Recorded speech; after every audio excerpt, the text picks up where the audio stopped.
That was very disruptive, Filippo. Um, catching me a little bit on the hop, but I'm very grateful to Maria Carmo, actually, because I think what Maria Carmo has done, is shifted the debate. I get increasingly nervous in debates which talk about impact investment, because this is not only a capital story. This is actually an economy story. And the word economy is key. I think we've increasingly talking about the allocation of capital, the 150 million euros, the 600 million pounds in big society capital. But actually, that is just capital. In order to make that capital sustainable, you have to create new revenue flows. You have to create new value in the system. And that is a fundamental component of the story.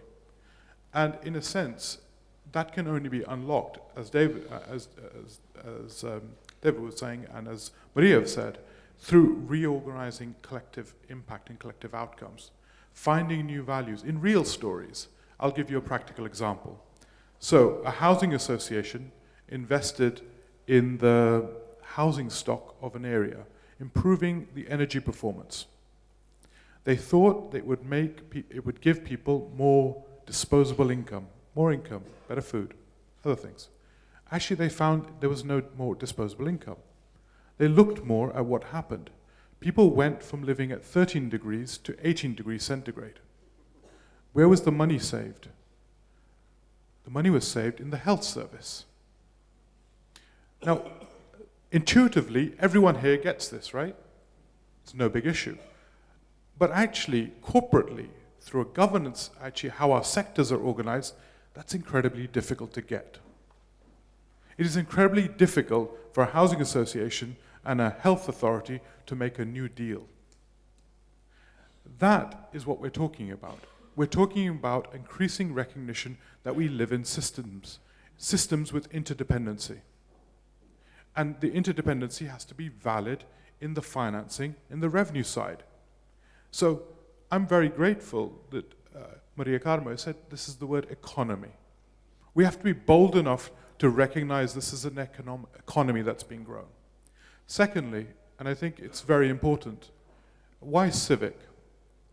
I think why Civic for me, and I again referred, it has to be many actors. The responsibility of this cannot be allocated to one actor, the NGOs, or the private.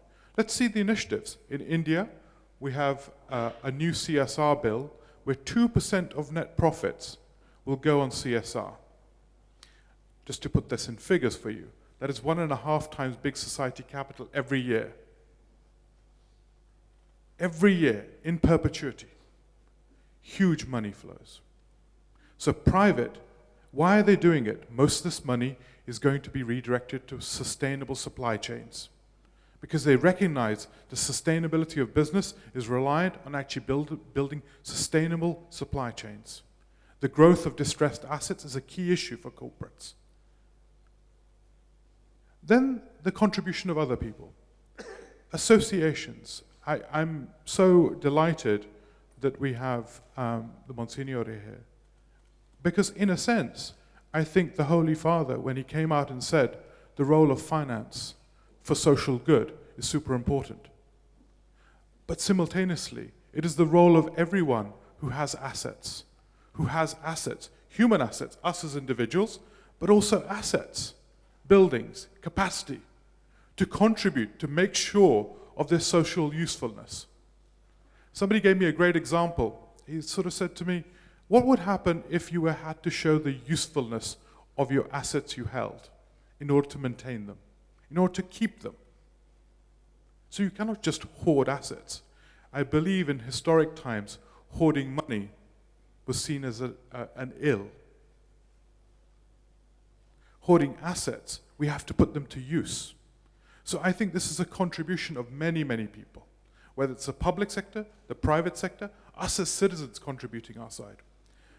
And for me, the fundamental point of this is the social economy as it's being born must not be restricted.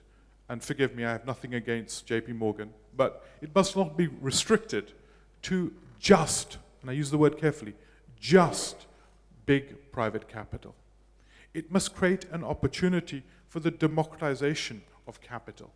It must embrace every citizen being able to invest in this new social economy. Why? Because it renews our social contract.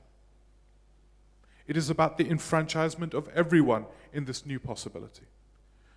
So, but this presents real challenges, right? And I think it's absolutely right what was being said earlier. There are real innovation challenges. We don't know how to do governance of systems.